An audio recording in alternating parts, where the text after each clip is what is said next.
이런 이야기가 있어요. 이 세상에 정말 마음대로 안 되는 게 두 가지 있답니다. 두 가지. 여러분, 인생 살아오시면서 참 내 마음대로 안 된다라고 하는 게 여러분도 아마 있으실 거예요. 근데 두 가지가 있다는 거예요. 하나는 골프고 하나는 자식이랍니다. 골프 좋아하는 분이 만든 이야기겠죠. 뭐 골프와 뭐 자식만 그렇게 했습니까? 우리가 인생을 살아가다 보면 정말 내 마음대로 안 되는 게 너무 많아요. 그래서 저는 안 그래도 내 마음대로 안 되는 게 그렇게 많은데 뭐 잘 안 된다는 골프까지 배워가지고 뭐 스트레스 받을 일이 뭐 있는가 그래서 저는 아직 골프를 안 배웁니다.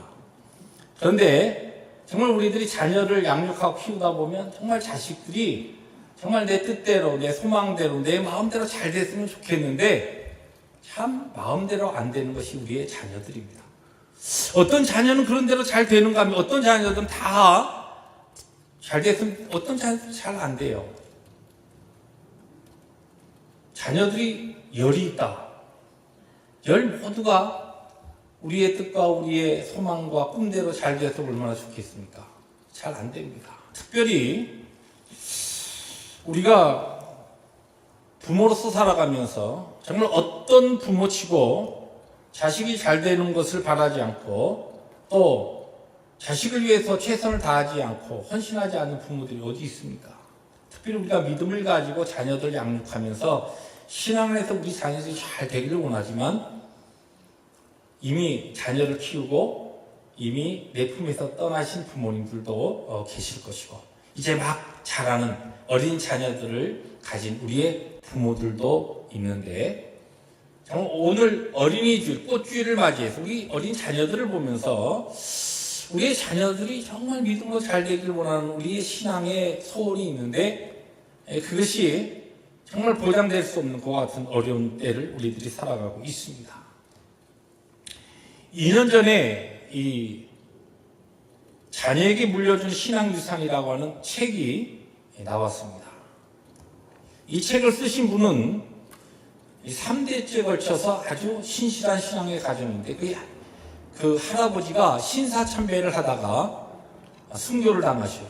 그리고 그의 아버지도 이런 순교자의 그 피를 물려받아서 엄청나게 참 믿음을 가지고 열심히 자녀들을 잘 키워서 그래서 지금 이 저자 되시는 이분을 정말 사회적으로 그리고 믿음으로 훌륭한 것 같은 아들로 키웁니다. 또 이 글을 쓰신 이 책을 쓰신 이분 역시 동일한 것 같은 신앙을 가지고 자녀들을 믿음의 자녀들로 잘 키우고 있습니다. 이분이 누구냐? 여러분 좀 아실지 모르겠어요. 박순 장로님이시죠. 지금도 한국 세계 여러 곳을 다니시면서 저희 교회는 거의 뭐 본교회라고 1년에 한 두세 번 오셔서 함께 예배 드시고 계속적으로 사역을 하고 계시죠. 저는 이 책은 사실 장로님 별 안 주시고 다른 책을 많이 저를 주셨는데 책을 항상 이렇게 저한테 저자 해존이라 해서 저를 주시면 제가 책을 딱 받아가지고 제일 관심 있어 하는 항상 관심 있게 보는 게 어쩌면 저자 양력을 봅니다. 그러면 쭉 양력 뭐 마치과 의사 뭐 어디서 공부하고 그런 다음에 어떤 사역을 쭉 하고 맨 끝에 항상 뭐라고 되어 있냐면 남가지 펠로시프의 사역 장로 이렇게 딱 돼 있어요. 흐뭇해가지고 딱 덮고서 그리고 그 다음에 내용은 별로 안 읽어요. 근데 우리 장로님이 이렇게 열심히 나가서 전 세계적으로 하나님이 부르신 자리에서 사역하고 계시는데 이 책에 보면은 주된 내용이 무엇이냐면은 오늘 많은 이 신앙인들, 이 크리스찬의 부모들이 자녀들에게 신앙을 물려주지 아니하고 우상을 물려준다는 것이. 그래서 그 띠이 뭐냐면 신앙을 물려줄 것인가 우상을 물려줄 것인가. 아니 누가 우상을 물려주니까 당연히 우리는 믿음을 물려주죠. 그러는데 믿음을 가진 부모들이 하나님께서 싫어하시는 오히려 우상을 물려주려고 힘쓰고 애쓰지 하나님이 진정으로 원하시는 그 아이들의 모든 영생과 삶과 이 땅에서의 참된 삶의 목적을 보장해주는 믿음을 물려주는 데는 실패하는 부모들이 많이 있다는 거죠. 여기 지금 화면에 밑에 보면 뭐라고 적혀있냐면 이 책에 부제가 이렇게 되어 있습니다. 다음 세대를 준비하고 일으키라.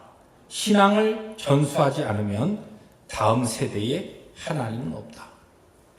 여러분, 우리들이 여러 번 자주 이야기했지만 얼마 전까지 미국 교회가 유럽 교회를 따라서 점점 노쇠화되고 고령화되면서 교회들이 점점 문을 닫고 예배당들이 오히려 다른 건물로 팔리는 것 같은 일들이 일어나고 있다.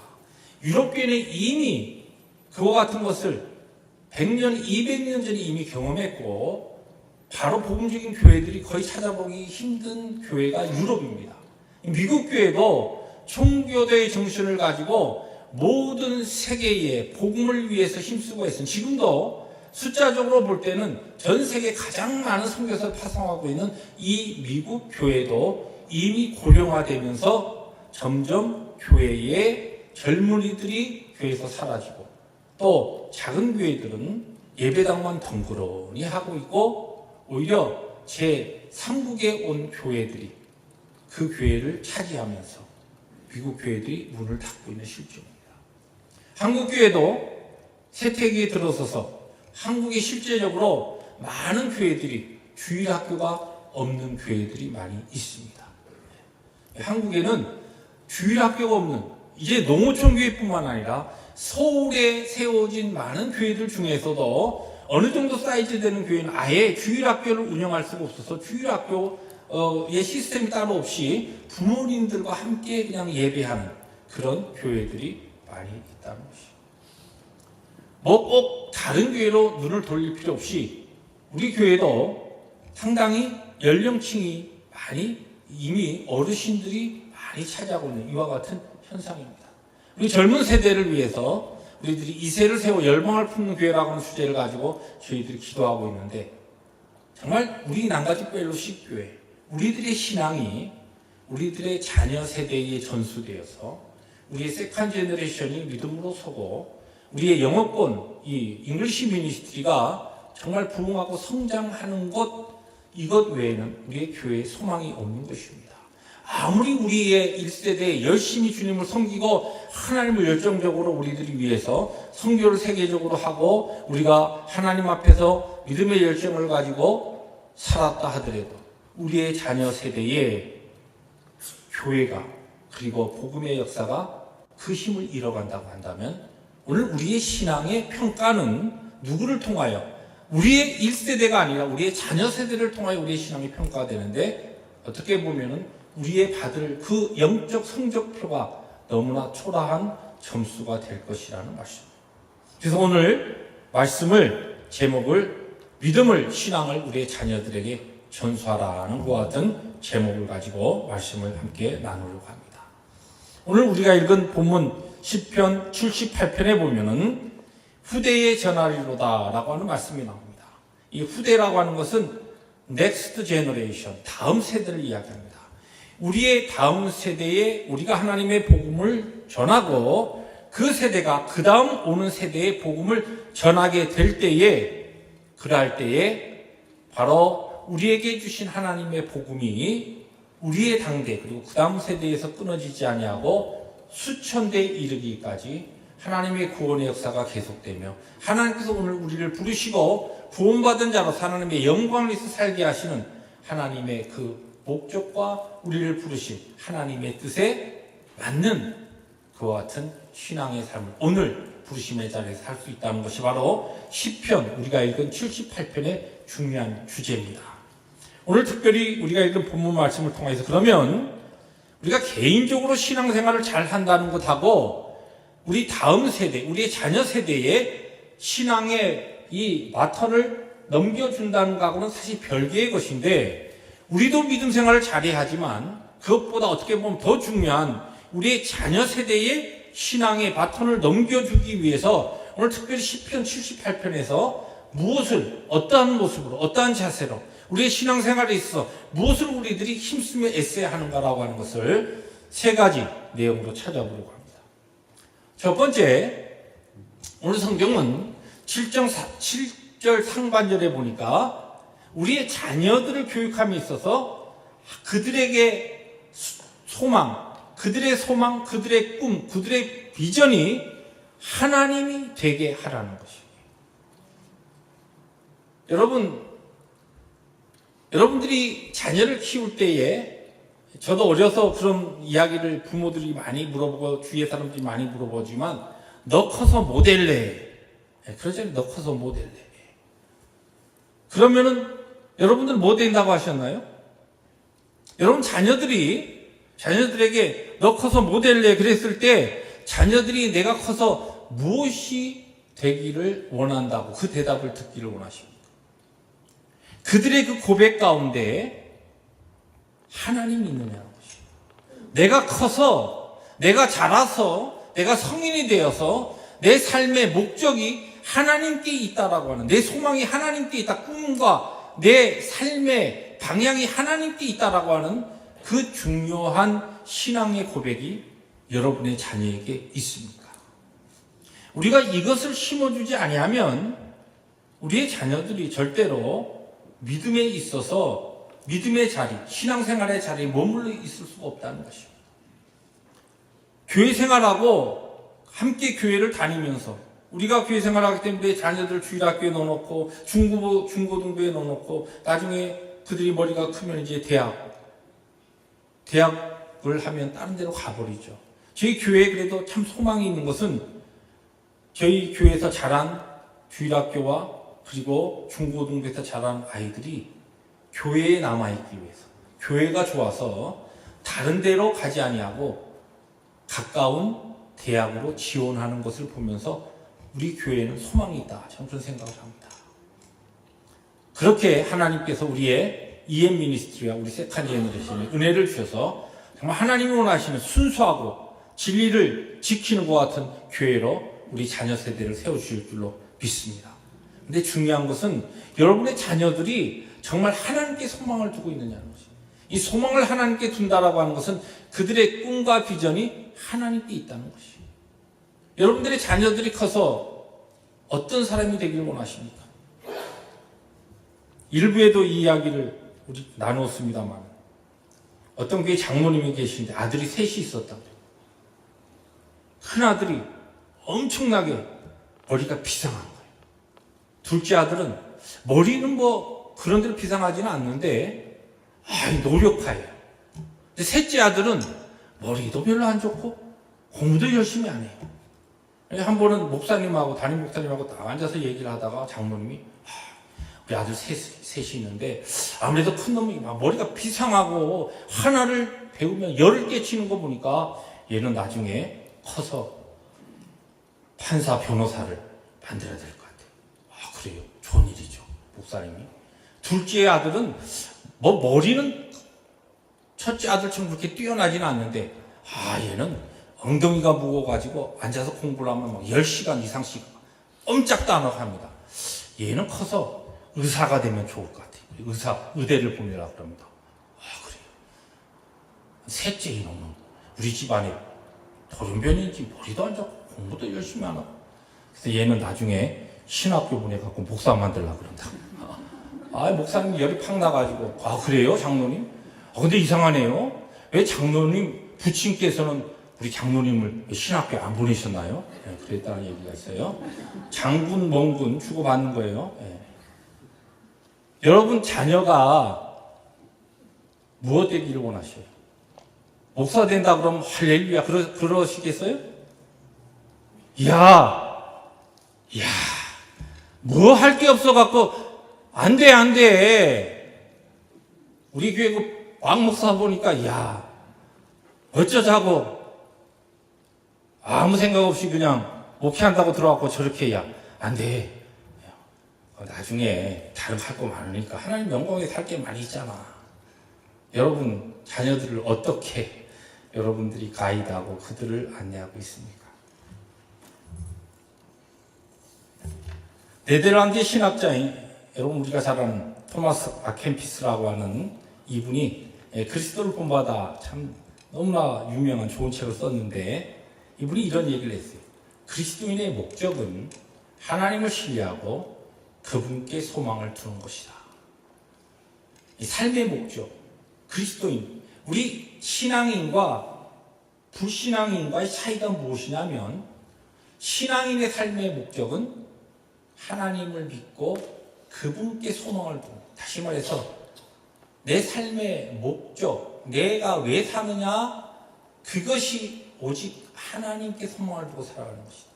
그게 그리스도인이고, 불신자는 하나님이 아닌 다른 것, 세상의 명예, 세상의 자랑, 세상의 부유함, 세상의 물질, 거기에 소망을 두고 살아가는 사람이, 그것이 넌 크리스찬이라는 것이에요. 여러분, 이 그리스도인이 오해하지 마세요. 특별히 아주 특별한 하나님의 부르심을 받은 목회자나 아니면은 약간 세상과 조금 관계없는 이상한 생각을 가진 그런 사람들의 목적이 하나님을 신뢰하고 그분께 소망을 두는 것이 아니라, 여기 그리스도인은 모든 그리스도인을 이야기하는 것이에요. 예수 그리스도를 참으로 우리가 만나고 그리스도의 피 묻은 복음에 의하여서 내가 영원한 하나님의 약속하신 그 구원의 반열에 들어선 참된 영생의 소유자라고 한다면, 우리의 삶의 방향과 목적이 무엇이냐면은 하나님께 소망을 두는 것이에요. 여기서 달리 표현하면 하나님의 기쁨과 하나님의 영광을 위해서 내가 살아가는 것이에요. 그렇게 살아가기 위해서 우리의 자녀들이 하나님 주신 은사를 보니까, 얘는 특별히 학문과 그 학문에 있어서도 이러한 부분에 있어서 하나님 주신 특별한 은사와 이 기프트가 있구나. 그쪽으로 그 아이를 서포트하고 기도해 주면서 그 방향으로 나가서 그 자리에서 그 위치에서 나만을 위해서 살아가는 것이 아니라, 내 영광과 내 자랑을 위해서 살아가는 이 심령이 아니라 하나님의 영광과 기쁨을 위해서 살아가는 자로 만드는 것이 바로 우리 크리스찬의 목적이요, 부모의 삶의 이유가 되어야 된다는 것이에요. 여러분들의 자녀를 키우고 양육할 때, 이미 여러분들의 자녀들이 이미 결혼하고 가정을 이뤄서 떠났다 하더라도 그들을 위해서 기도하실 때, 그들을 위해서 기회가 되어서 함께 이야기할 때 이와 같은 하나님의 부르심에 대한 목적과 소망을 분명히 부모로서, 아버지로서, 어머니로서 그 가치관을 이야기해 줄 수 있고 또한 나눌 수 있어야 한다는 것이에요. 이것은 우리가 실제적으로 우리의 신앙생활이 종교생활이 아니라 참된 믿음생활이 되기 위해서, 그것은 참된 믿음생활이라고 하면 내 가치관이 하나님의 가치와 일치하는 것이기 때문에 이와 같은 가치관을 가지고 우리의 자녀들과 이것을 나누고 이러한 교육을 하고 있느냐는 것이에요. 오늘 성경은 우리의 믿음이 우리의 자녀 세대에게 전달되기 위해서 가장 중요한 것은 그들의 꿈과 비전과 소망에 하나님이 계셔야 된다는 것이에요. 신앙생활, 교회생활을 하는 것은 따로 있고, 이 땅에 살아가는 비전과 목표와 소망은 따로 있다. 그것은 참 크리스찬이 아닙니다. 그러한 자녀를 양육하면 우리는 자녀의 양육에 실패하는 것입니다. 아무리 많은 것을, 좋은 것을 그들에게 주었다 하더라도, 박순 장로님이 지적한 것처럼 그들에게 우리가 믿음을 물려주는 것이 아니라 우상을 물려주는 자로 살아가는 것입니다. 두 번째로 오늘 성경은 7절 하반절에 보니까 우리 자녀들을 하나님의 계명을 지키게 훈련하라는 것이에요. 다시 말해서 하나님의 말씀에 순종하는 자녀들로 그렇게 우리 자녀들을 양육하라는 것입니다. 자녀를 사랑하지 않는 부모가 없습니다. 그런데 참 시대가 제너레이션이 많이 바뀌면서, 제너레이션이 바뀌는 가운데 교회에서 목회자들이 만나서 나누는 이야기 가운데 하나님을 향한 믿음과 헌신과 순종의 그 모습들이 우리의 세대, 보통 한 제너레이션 한 20, 20years로 보는데, 이런 제너레이션이 자꾸만 바뀌면서 너무 달라지고 있다는 것이에요. 근데 왜냐하면은 하나님의 말씀에 대해서 순종하는 그 훈련을 우리가 자녀를 사랑한다라고 하는 것으로 너무 사랑하기 때문에 그 부분의 훈련을 많이 하지 않는 그런 신앙의 부분이 너무 많습니다. 자기들이 하고 싶은 대로, 잘못하면 상처받아. 애는 아주 그냥 자기의 뜻과 이런 것을 힘있게 키워줘야 돼. 잘못하는 것을 보면서도 훈계하지 아니하고 책망하지 아니하고 꾸짖지 않습니다. 여러분, 시대가 변하고 삶의 환경과 문화가 바뀌어도 하나님의 말씀은 1.1획도 떨어지지 않아요. 우리의 모든 신앙에 바로 모범이 하나님의 살아계신 말씀. 성경은 우리에게 하나님의 말씀으로 순종하는 자녀들로, 계명을 지키는 자들로 자녀들을 가르치는 거죠. 성경에 보면은 믿음의 전수를 성공한 인물들이 많이 나옵니다. 그런가 하면 믿음의 전수, 이 신앙의 바톤을 자기의 자식들에게 제대로 넘겨주지 못해서 실패한 사람들도 나옵니다. 대표적인 인물이 지난주에 우리들이 나누었던 이 아브라함과 이삭, 이 케이스는 신앙을 잘 아들에게 교육하고 전수해준 케이스입니다. 교회도 물론 많이 있지만 또 한 사람이 있습니다. 유다의 남북 왕조가 나눠진 다음에 남왕조의 13대 왕이었던 히스기야 왕과 그 아들 므낫세입니다. 이 아브라함과 므낫세가 아들을 가지게 된 데는 상당히 비슷한, 정말 아들을 애지중지하기 그렇게 아낄 만한 상황입니다. 우리가 잘 알지 아브라함은 100세 돼서 노년의 아들을 얻습니다.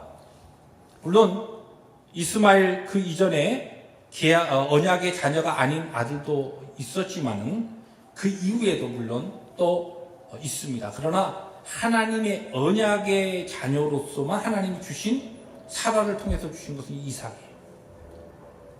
100세에 낳은 아들, 얼마나 참 사랑스럽고 귀하겠어요. 사랑스럽고 귀하면, 너무 사랑스러우니까 우리가 부모로 어떻게 합니까? 얘가 하고 싶은 거 그냥 하게 내버려 둡니다. 그런데 아브라함이 이삭을 어떻게 교육하고 어떻게 양육했다라고 하는 구체적인 내용은 나오지 않지만, 우리가 잘 알듯이 모리아산에서 아브라함이 이삭을 하나님 앞에 번제로 드리려고 할 때 이미 이삭의 나이가 10대 후반입니다. 20대에 가까운 거예요. 힘은 아주 좋을 때예요. 아브라함은 이미 120대에 가까운 때예요. 자, 그러면 아니 우리 아버지가 노망이 난다, 갑자기 왜 나를 잡아가지고 꽁꽁 묶어가지고 번제단에 올려놓고 칼로 나를 잡으려고 그러네. 그러면 가만히 있겠어요? 힘도 있고 그런데 뛰쳐나왔을 겁니다. 아버지 도대체 정신이 있으신 거 없으면 도대체 뭐 하시는 겁니까? 하나님이 그런 하나님이세요. 그러면서 대항할 수 있는데, 철저하게 말씀으로 언약으로 사랑하는 아들을 교육했기 때문에 우리가 믿음의 아브라함에 대해서는 많이 강조하다 보니까 이 모리아산에서 아들 이삭을 하나님 앞에 번제물로 드렸던 그 장면이 그렇게 표현되지만, 사실은 그와 같은 아브라함의 믿음이 참된 순종으로 일어나기까지 신앙으로 훈련받고 교육받은 이삭의 온유함과 순종의 모습도 거기에 있다는 것이에요. 반항하지 않습니다. 나를 사랑하고 살아계신 하나님을 경배하는 내 아버지가 왜 지금 이와 같은 일을 하실까? 분명히 무슨 뜻이 있다. 살아계신 하나님, 내가 알고 믿고 훈련받아온 우리의 하나님, 우리의 아버지, 왜 이런 일이 일어나고 있는가? 하나님 앞에 기도하는 마음으로 그런 아버지의 모든 하는 일을 순종하며 그 제단 위에 자신의 몸을 그냥 누워놓고 있었습니다. 신앙이 바로 교육됐기 때문에 그렇습니다. 그런데 이 유다의 13대 왕이었던 히스기야 왕 케이스는 우리가 잘 알지, 그가 39살 되었을 때 중병에 걸립니다. 죽을 병에 걸렸어요. 이사야 선지자가 와서 이제 정리해라, 너 죽는다. 너무 원통해서 하나님 앞에 벽을 향하여서 통곡하면서 옵니다. 하나님, 제가 하나님을 향하여서 그동안 한 일을 생각하십시오. 내가 이 나라 이 민족을 위해서 하나님 앞에 거룩하게 만들기 위해서 내가 왕으로서 하나님 앞에 충성한 것을 기억하십시오. 그의 기도를 들으시고 하나님께서 그의 생명을 15년 연장시켜 주십니다. 그가 39살에 이와 같은 하나님의 기적을 체험하고 3년이 지난 42살이 되었을 때 하나님께서 그에게 아들을 주십니다. 어떻게 보면 늦둥이에요. 이 아들도 므낫세. 그 므낫세입니다. 얼마나 귀했겠어요. 죽을 줄 알았는데 다시 살아나가지고 그에게서 또 아들까지 하나님께서 주셨어요. 식기약에서 오냐오냐 하면서 이 아들을 키운 거예요. 어떻게 키웠다 성경에 안 나옵니다. 그런데 무엇을 보면 아냐면 히스기야 왕이 죽은 다음에 이 므낫세가 유다의 14대 왕이 되어서 그 이전에 므낫세 형들도 있었는데 이 므낫세가 왕이 되었다는 것은 특별히 히스기야의 총애를 받고 성장해서 왕이 되는 겁니다. 그런데 어떻게 합니까? 아버지가 세워놓았던 그와 같은 유다의 거룩한 하나님 앞에서의 바른 모든 예배의 정신과 모든 것들을 완전히 무너뜨리고서 자기 마음에 좋은 대로 욕심대로 모든 우상들과 그의 세상에 보이는 모든 것들을 끌어들여서 유다 왕국을 완전히 하나님 앞에 노용을 받아서 징벌받아 심판받아 징계받아서 나중에 바벨론으로 끌려가게 하는 데까지 이 므낫세 이후로는 제대로 된 왕이 나오지 않습니다. 오랫동안 통치하는 동안 아버지가 세워놓았던 그 유다 왕국의 거룩한 전통을 완전히 파괴해버립니다. 왜 그랬을까요? 너무 사랑하는 아들이기 때문에 지가 하고 싶은 대로 다 내버려둬. 하나님 앞에 예배하지 않아도 내버려둬. 신앙생활 제대로 하지 않아도 때가 되면 알아서 하겠지. 엘리 제사장인 그의 자녀들이 하나님 앞에 범죄한 것처럼 어린 신명이라고 아직 몰라. 좀 커서 이야기하면 되겠지. 그러다 보니까 13년 동안 므낫세를 제대로 말씀으로 교육하지 못하고 결국은 그 므낫세를 통하여 그 자식뿐만 아니라 그의 모든 유다 민족들이 하나님의 징계를 받는 자리까지 들어가게 됩니다. 여러분, 자녀들을 사랑하는 것만큼 무엇보다도 하나님의 말씀에 순종하고 하나님의 뜻을 두려워하는 경외하는 자녀들로 그렇게 훈련시키시고 그렇게 교육하시기 바랍니다. 그 훈련이 되어 있을 때 성장한 다음에 자연스럽게 하나님을 섬기고 그분을 따르는 그 일이 쉬운 겁니다. 저는 하나님 앞에 너무 제가 설 때마다 참 감사한 것이 제가 제 성격을 보면 알아요. 노는 거 좋아하고요. 막 사람 좋아하고 하여튼 이렇게 거룩한 거 이런 거 좋아하는 성격이 아니에요. 제가 성결하고 거룩한 것 이런 것을 내가 사모하는 그런 마음이 본질적으로 없어요. 그런데 실제적으로 제가 보면 어쩌다가 하나님께서 참 은혜를 주셔서 신학 공부를 했는데 그때 같이 공부하던 친구들 중에서는 정말 그 뒤에 선지동산 기도부에 들어가서 열심히 기도하는 친구들도 많았어요. 근데 그 친구들은 그렇지 않은데 저는 그때 너무 엉터리였는데 하나님께서 은혜의 복음의 생명의 사역을 위해서 부르시고 그 일을 맡기셨어요. 근데 왜 하나님께서 이렇게 하셨을까? 저희 부모의 믿음의 부모를 통한 기도의 서포트와 공급이 있었기 때문에 그것이 가능했습니다. 여러분, 오늘 우리의 나된 것은 첫째는 하나님의 은혜지만 그 다음에 우리의 주위에 믿음의 사람들이, 특별히 믿음의 부모들이, 신앙의 부모들이 우리를 위해서 기도하고 우리를 위해서 하나님 앞에서 애쓰는 것만큼 우리는 그렇게 신앙의 자리에, 하나님의 은혜 자리에 머물러 있을 수가 있는 것입니다. 그러므로 우리의 자녀들을 정말 잘되게, 그들이 나중에 여러분 나만 천국에 간 다음에 내 자녀들 신앙 떠난 다음에 천국에서 못 만나는 그와 같은 어처구니 없는 일을 맞이하기를 원하십니까? 정말 은혜의 자리에서 이 땅에 살아가는 동안 단순하게 부끄러운 구원받는 자녀가 아니라 영광스럽게 하나님의 부르심 앞에서 위대한 하나님이 쓰시는 인물들로서 세워지기 위하여 여러분들은 여러분의 자녀에게 무엇을 해주기를 원하십니까? 지금 늦지 않았습니다. 기도하시고 그들이 하나님의 말씀을 두려워하고 하나님을 경외할 수 있는 자로 세우기 위해서 기회가 있을 때마다 기도하시고 말씀하시고 권면하시고 가르칠 수 있는 그와 같은 믿음의 부모들이 될 수 있기를 주의 이름으로 축복합니다. 마지막으로 오늘 성경은 우리에게 8절에 정직한 마음을 가진 자녀들로 세우라는 것입니다. 여러분, 성경에 보면은 믿음의 위대한 인물들이 많이 나오는데 그 믿음의 위대한 인물들 뒤에는 누가 꼭 있냐면은 기도의 어머니가 있습니다.